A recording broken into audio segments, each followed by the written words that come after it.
Hey guys, how's it going? Zombie here with Xenar Gaming. Today we're looking at Destiny 2, guys. Today is January the 30th, which means Iron Banner has been re-released, the first one for Season 2.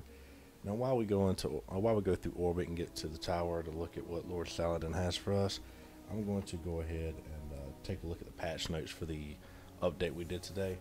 Now I'm just going to read these straight off just to save some time, maybe comment here and there. But what it starts off with, it says Destiny Update 1.1.2, the one about armor masterwork. So I think that's pretty funny. And they get right into it. They go straight to the masterworks for the armor guys. It says legendary armor now has a chance to drop as masterwork. Any non-masterwork armor may be upgraded to masterwork for 5 masterwork cores and 20 legendary shards.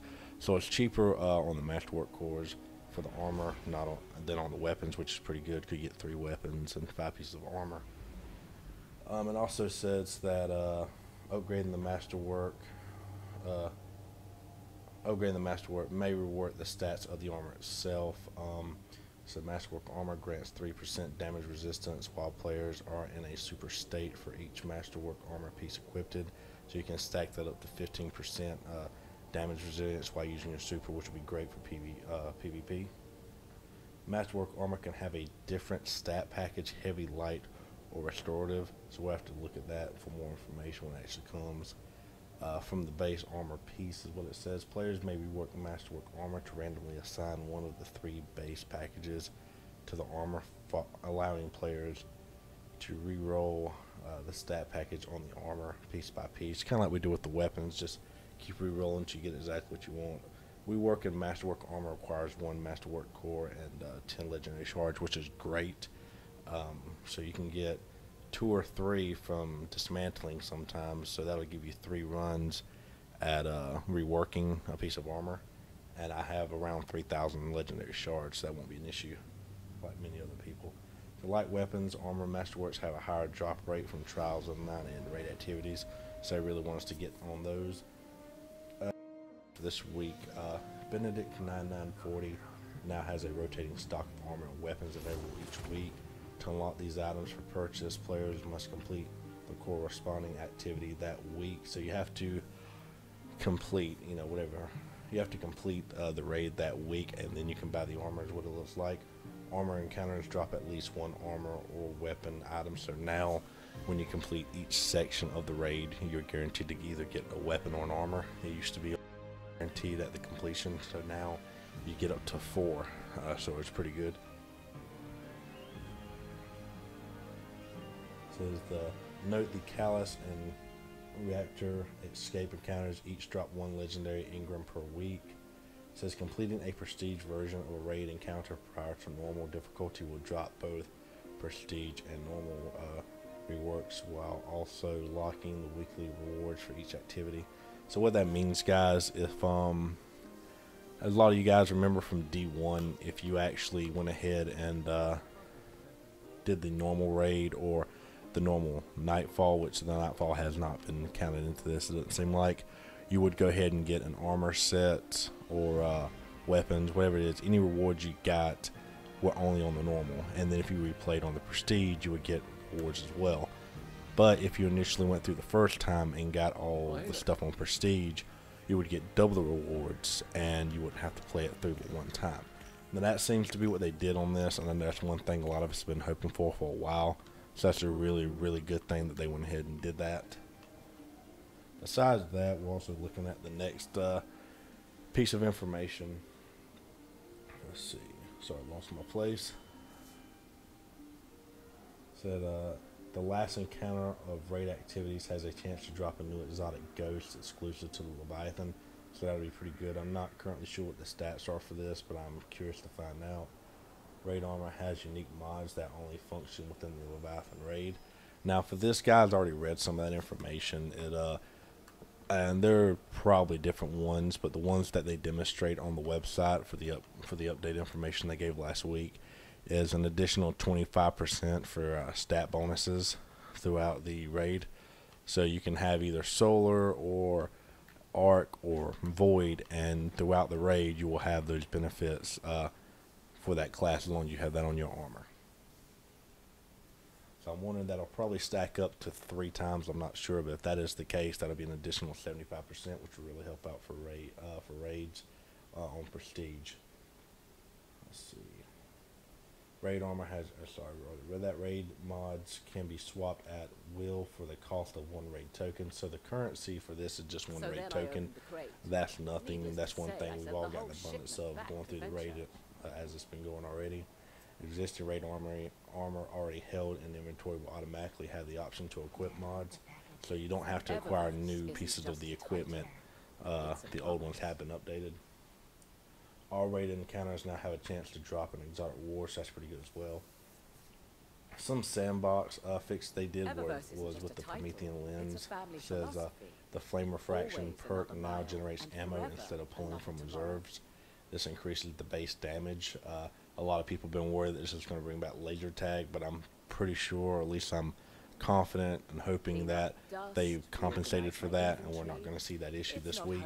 If so, I would hope they will be doing a hot fix within a couple of days, or the Iron Banner will be ruined. Oh, that's one of the biggest worries I'm hearing people talk about.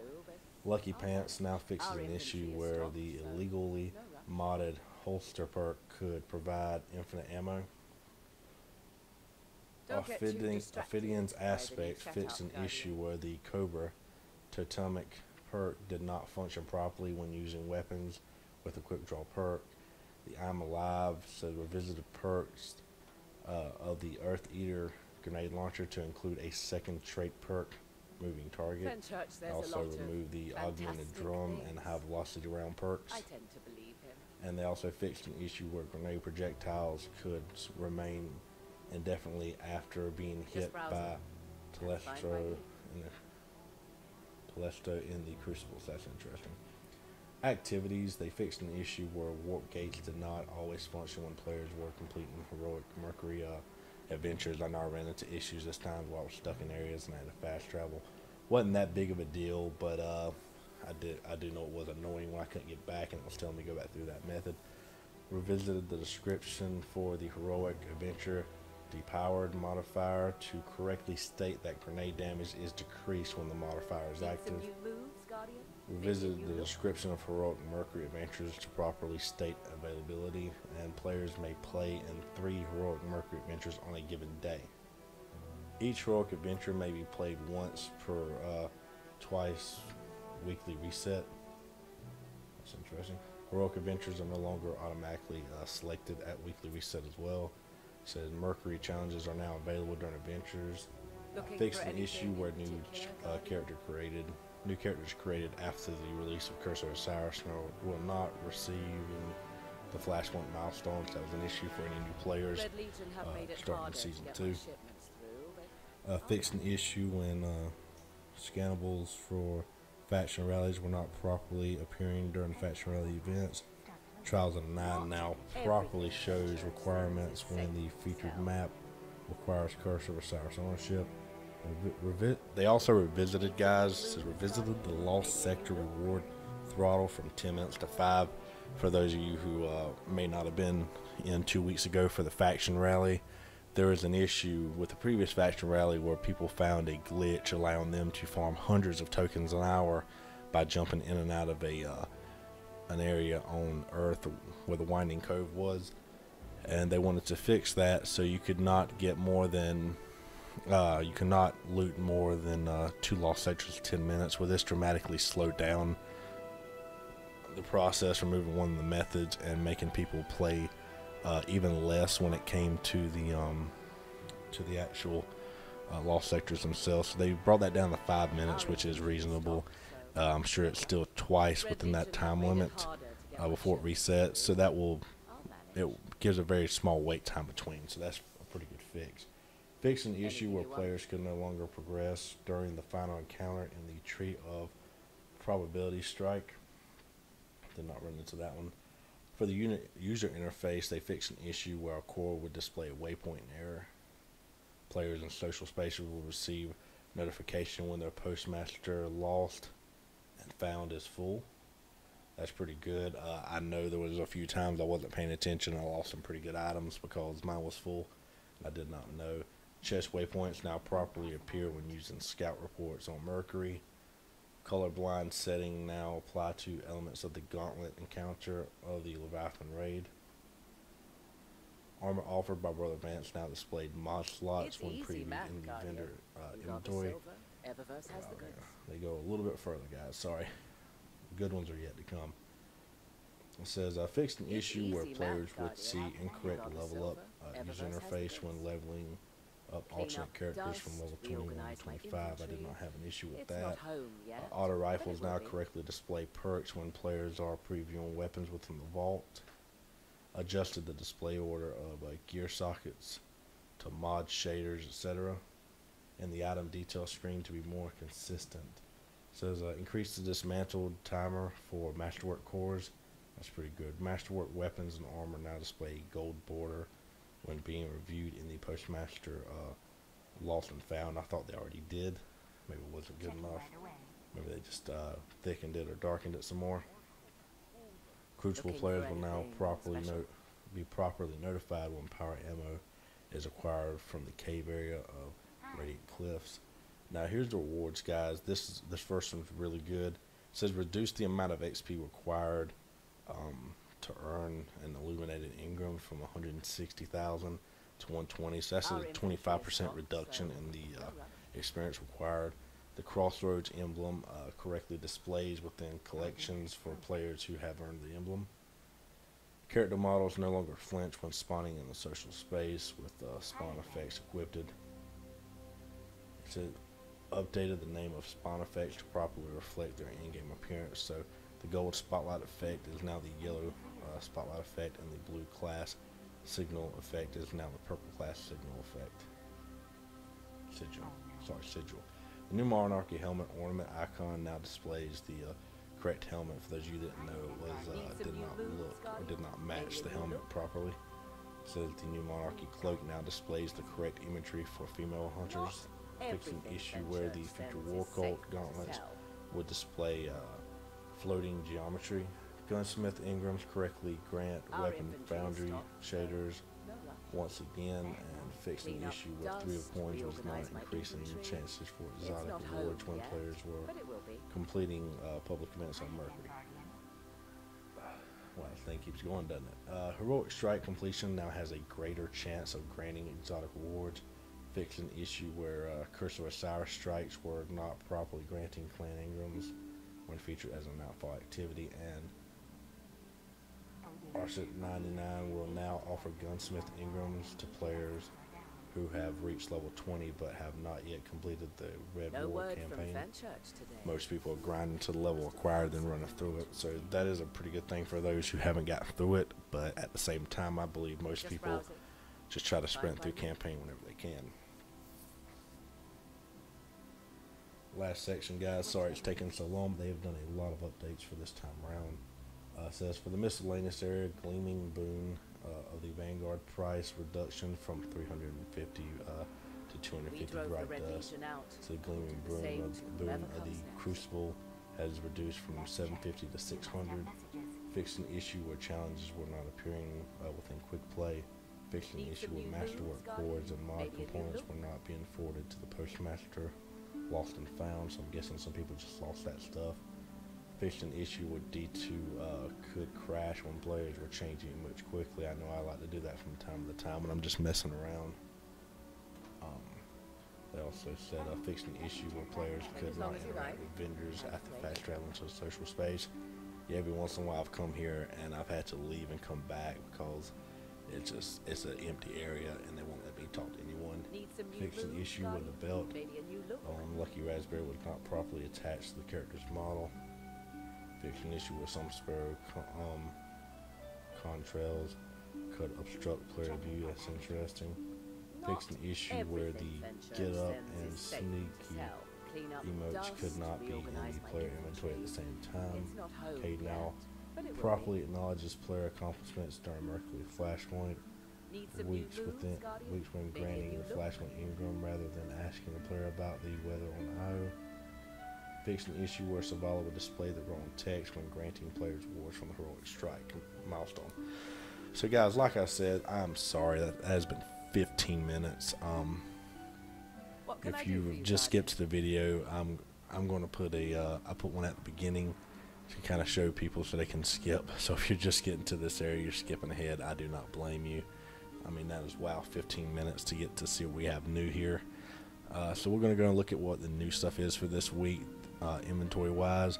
We have the Huddle Up and the Taunt Dance in the Eververse. We have the SV 112 Predator, or 112 Predator, or 112. Reminds me of one of the rocket launchers from D1. I cannot remember the name off the top of my head, sorry. And it says, and watch out, it's hungry in the corner. We have the Antonio.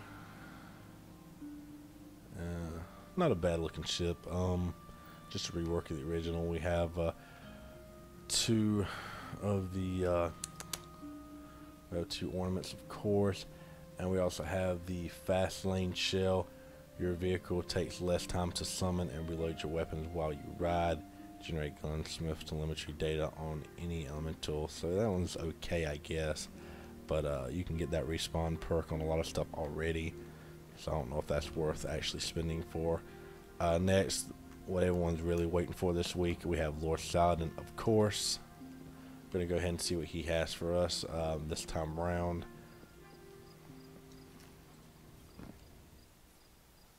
So the rumors are true. Osiris has returned. He's dangerous. I don't care what he says or what fool adventure he's led you on. Remember, Ikora restored the Warlock Orders after Osiris was exiled. She shaped this city. He abandoned it. Enough talk. The Iron Banner awaits. Let's see what you've learned. Okay, guys, so it says Iron Banner Season 2. Saladin advises against trusting Osiris and encounters you to test your newfound strength in the Iron Banner. So yeah, if you listen to him, he is a huge dislike for the man. Let's see, complete. Okay, so we have 3 new weapons to look at. We have the Criminal's Dagger. It is a high damage, high recoil hand cannon. It has 3 different sights would affect the stats, of course. We have armor piercing rounds, and we have a drop mag, which will almost double the reload speed. And we have opening shot, improve accuracy and range on the opening shot of attack. We also have a scout rifle. I've heard good things about this one, so I'm looking forward to getting my hands on it. It is a full auto scout rifle. I'm not the biggest fan of those, but I can get used to that, I'm sure. It also has, of course, again, some information, some stat adjustments. We have high caliber rounds, which is a pretty good one I like to use, and we have the extended mag, which I may need for the full auto, but it does change the reload speed to about half. It also does precision kills, create an elemental damage explosion. It is an arc weapon by basis, but that could probably change on the whatever you get, and if not, you can change it yourself. The Gonora's Axe shotgun. I'm not a big shotgun fan, but we will look at it, and I will try it out if I get my hands on it. It says fires a single slug round. This weapon's recoil pattern is more predictable vertically. So it's a straight shot, but it will hit high and low. Let's see. Again, stats that affect, it seems, stability, handling, and range, depending on the ones you pick. Accurized rounds. The weapon can fire a long distance. That's pretty good for a shotgun. An assault mag, it does give it increases the stability and the fire rate, but it does not actually increase how many rounds are in the mag itself. Due to the amount of range on this rifle, you could definitely sacrifice the additional range. It's opening shot as well, so improved accuracy and range on the opening shot of an attack. That is really good for a shotgun because sometimes 1 or 2 is all it takes. Going to take a quick look at the ornaments themselves and how to get them. We have the Iron Pledge ornament, looks pretty good. Personally, I think I do like the Wolf's better, but there it is. We're going to work our way through it. For that, we have to claim 4 awards. How I already have 4 tokens. I think I've acquired those along the way from chest or something. I'm surprised they did not reset. We have the Iron Pledge ornament. For this, we have to defeat opponents in Iron Banner during Season 2 to earn this. It is a lot. So yeah, we just have to defeat enemies. I accidentally exited out. I do apologize for that. The Iron Banner wants to put your cunning to use, Warlock. And it says, let's see what it says. Let's see what it looks like. So there they are. Not too bad. Looks like actual pieces of armor. I'm liking the silver effect this has. I'm a pretty big fan of silver. For the iron, well, they all say iron plates. Don't know, I'm feeling like an idiot there. But for the gauntlets, we just saw those. And for that, we have the milestones completed. Complete daily Iron Banner milestones during Season 2 to earn this ornament. So we have to complete the milestone every day. I believe this will take 4 days to do because, well, we'll look at that in a moment. For the chest piece, this and the helmet are the two I'm mostly looking forward to since they're mostly what you see. It's not too bad. Not really sure how I feel about the shoulders. I'm not a big fan of those right now, but we'll just have to see. To get this one, we have to get melee or grenade kills. It says, okay, so that is not something I do a whole lot in Crucible, so I'll have to try to make sure I get up on those more. And for the helmet, we have to do 25 one matches. So that shouldn't be too big of an issue. I have a few people in my clan who want to get together right now. I am liking the way the helmet looks. Not the biggest fan of the fan on the top, but I'm liking the face mask and everything. And, you know, like I said, we can get used to it. But that is it, guys. So what I'm going to do now is I'm going to look at what we have for milestones today. And for the rest of the weekly update information. And then I will end the video. So what we have is for the day, we have to complete 3 challenges in the Iron Banner. I believe that's a normal daily thing. We also have to complete 30 Iron Banner matches during Season 2. That'll be a real easy one to get. Because if you're already aiming for the helmet, guys, then you're going to get 25 wins, and you're probably going to lose 5 times. Unless you're a pro team, you're going to lose at least 5 times, and that'll give you your 30 on your way to your helmet. So you're going to get that as well. That'll give you 2 of them, and then throughout the week, you only need 3 more. So that'll be pretty easy. So that'll be a total of 4 days. Just make sure you get on every day to do them. We also have Nessus seems to be the planet for the Flashpoint. So we'll see Xur up in his treehouse this week. They were allowed to build a treehouse up there, I believe. Man, just sitting out in the wild, you know. Normal, complete 3 heroics, Leviathan or Earth Eater, and Call to Arms, and Clan XP, and Weekly Nightfall. Now, for the Weekly Nightfall, we will check on that real quick, see where it is, and see what our modifiers are. For that, we have the Savathun Song. A lot of people are not fans of this one. This one probably has momentum on it. Yes, it does. And Time Warp anomalies. So, okay, so these are probably 2 of the most hated or disliked ones. I do know they're 2 of the most annoying for me. But yeah, so guys, with all that out the way, yeah, there it is. That's what we got this week. If you like what you see, please like and subscribe and comment below. And also, if you check in the description below, we now have a giveaway going for $10 for either the Xbox One store or the PlayStation store. If you follow the description below to my Gleam and go ahead and enter for that, we'll be doing the giveaway on Friday. I believe that is the 2nd at 12 o'clock Eastern Standard Time. I'll contact the winner soon after that to ask them their preference. And then later on that night, we will be starting a new giveaway as well to last another week for the same exact prize. So yeah, if you want to win, go ahead and sign up for it. Tell your friends about it, give them a chance. And that's it, guys. Thanks for watching. We'll